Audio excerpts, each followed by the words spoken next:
What's up, everyone? John Rettinger from Techno Buffalo here with a full review for you of one of the devices that I was looking forward to most this year. It is, of course, the HP built touchpad. Let's go ahead, dig in, get to the full review, and see if it's worthy of the huge hype that's been bestowed upon it.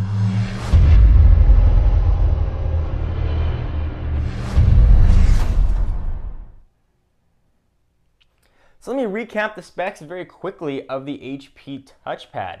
It's got a 9.7 inch, and of course that's diagonal display with a resolution of 1024 by 768. It's getting all its power from a dual core Qualcomm built Snapdragon chip at 1.2 gigahertz. So that's 1.2 gigahertz on each core. Alright, so let's go ahead and talk about the OS. This is WebOS 3.0, and there's a lot to talk about. So all that swiping and gestures that you loved or might not have loved about WebOS is all here. You can go ahead and swipe up from any of the bezels, with the one exception of the top one where the front-facing camera is located. But it works anywhere, so if I've got something open, said open up a web page, you swipe up like you saw, you can go ahead and access your deck of cards. There's also a physical home button here on the bottom of the device when you have it all the way up in portrait orientation, which does exactly the same thing. So I open this up, hit the home button, and it'll take me right back to where I was. There's not much additional functionality you get with the home button. You can use it to take screenshots, for example, much like you can on an iPhone or an iPad. You know, hold this down, quick button combo, and it takes a screenshot. It's a bit superfluous and unnecessary. I found myself never even using that home button, but it is there. Notifications are a bit different. They show up in the upper right-hand corner. I've got a Facebook one that's popped up right there. You can see what it is. They'll also show up on the lock screen if you like them to. So you can see what it looks like right there. There's notification. Swipe off, and there it goes. Very unobtrusive. I love the way WebOS does notifications. They really do it right. They're completely out of the way, but you can access them whenever you need to. All right, so let's talk about this screen. The screen here is absolutely beautiful. I'll go ahead and open up a Techno Buffalo image.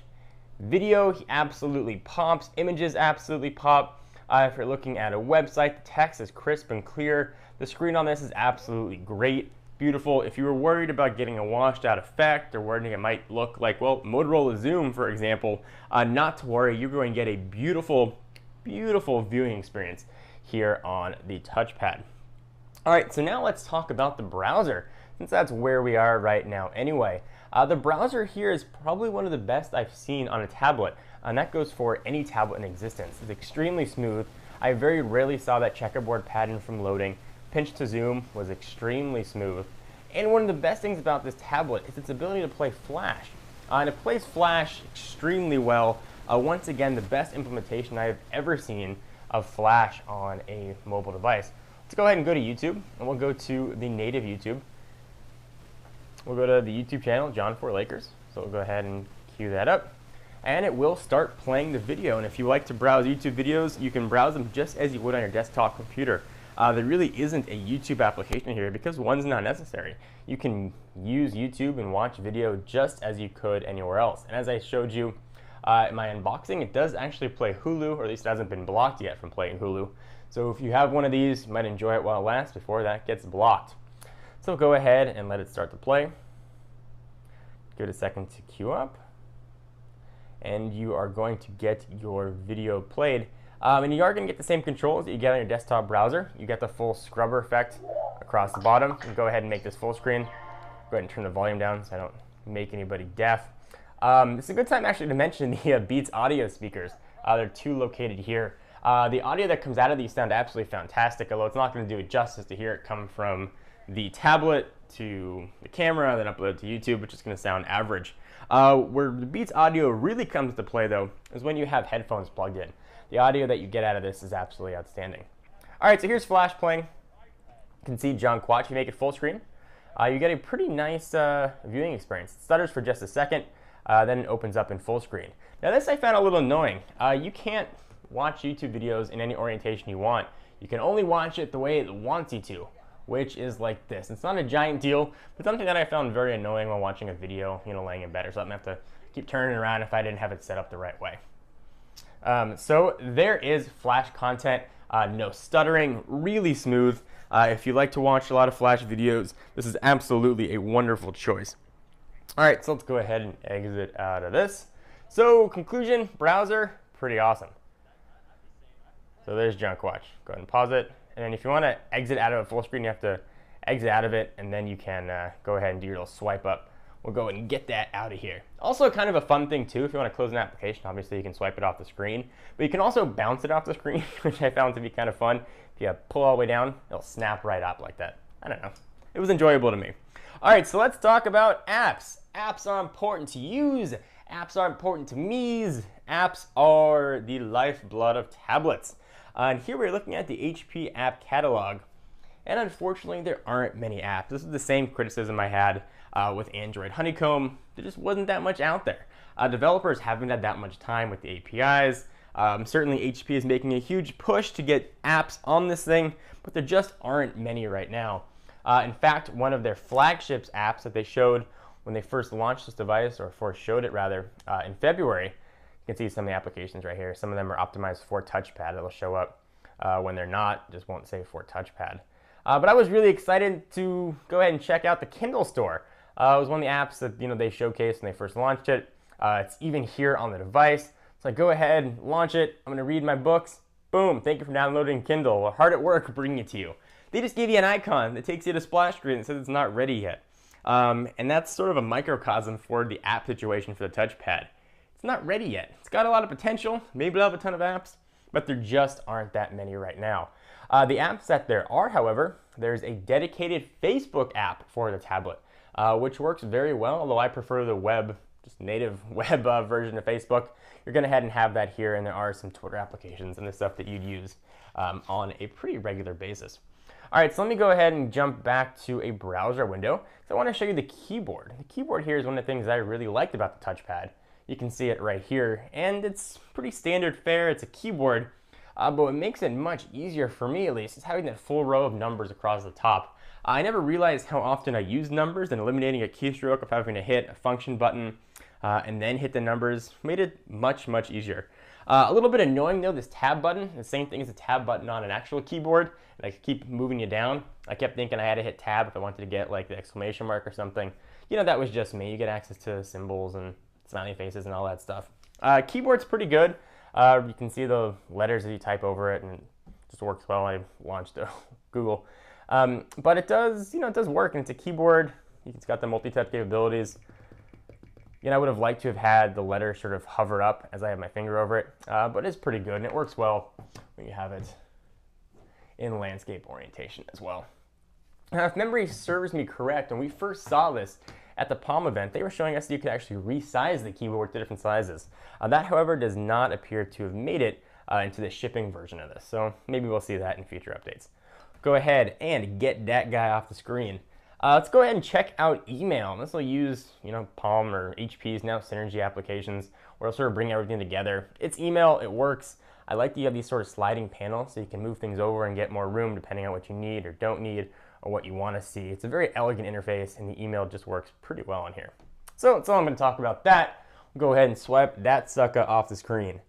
Let's go ahead and talk about Just Type. Something interesting here in Just Type.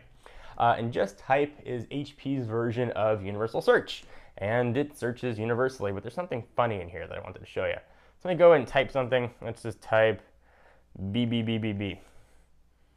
And you can search on Google, and there are other sort of functionality you can put in here. We'll hide the keyboard, Twitter, YouTube, and all that stuff. But if you look at that YouTube logo, it is super pixelated. All right, so there you go. You can see that YouTube logo. It is just completely pixelated. It's funny that that made it into the shipping build.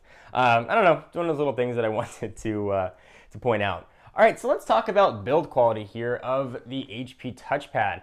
Feels pretty solid. It's nice and good in the hands. It is probably the biggest fingerprint magnet of any device I've ever used. Not just the back, but the screen as well. If I turn this off, in addition to the reflection of my overhead fan, you're going to see fingerprints, and usually they wipe off pretty easily. This one you really got to scrub if you want to clean it. Although the package comes in at a relatively heavy by tablet standard 1.6 pounds, when you compare it to the iPad 2 or the Galaxy Tab 10.1, you realize that you are carrying definitely a heavier tablet.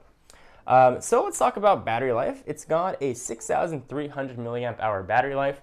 see the battery indicator there in the upper right-hand corner. And battery life is actually pretty outstanding. I was able to get through 3 days pretty easily of watching intensive video, email coming in constantly. Battery life was not a problem on here, even while viewing video and doing intensive stuff. I do wish there was a back camera on here. Not that I used it very often, but I like to have the option to not use it at least. This is completely missing any sort of rear camera. It does have a front-facing camera, but it's really not user accessible. There isn't a camera application where you can snap a photo of yourself, for example. You have to just use this for video conferencing with Skype, which, when we did the testing, does not work with the new Mac client. So if you want to Skype video with someone who's using a Mac, you are going to be out of luck until a software fix comes out. We did test it from mobile device to touchpad, so from an iPhone to a touchpad, for example. It worked, and from a PC to a touchpad, it also worked as well. Something to keep in mind. So let me wrap this all up into a conclusion. The touchpad is really a microcosm of HP in general. A lot of potential. You know, there's a lot here. The operating system is smooth, it's slick, but there's just something about it that makes you realize you can't use it on an everyday basis. Whether it's the lack of app support, whether or not it's the heavy size, you know, it's just not something that I think I could use every single day, especially at a price point that's exactly the same as the iPad 2 and the Galaxy Tab 10.1.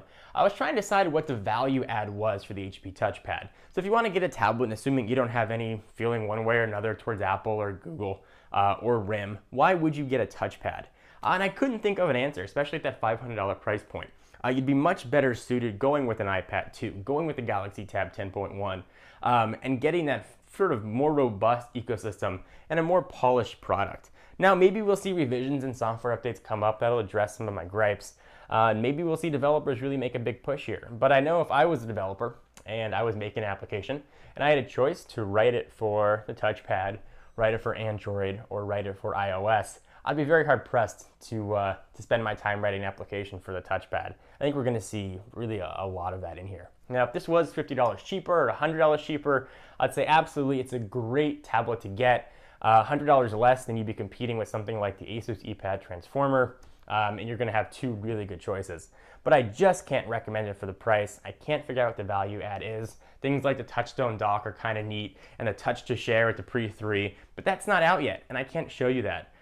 So you're left with a wireless charging option that's going to cost you an extra couple bucks, and a tablet that works well, but maybe not as well as other tablets on the market. So HP, once again, it's close, almost there, but it's just not quite 100%.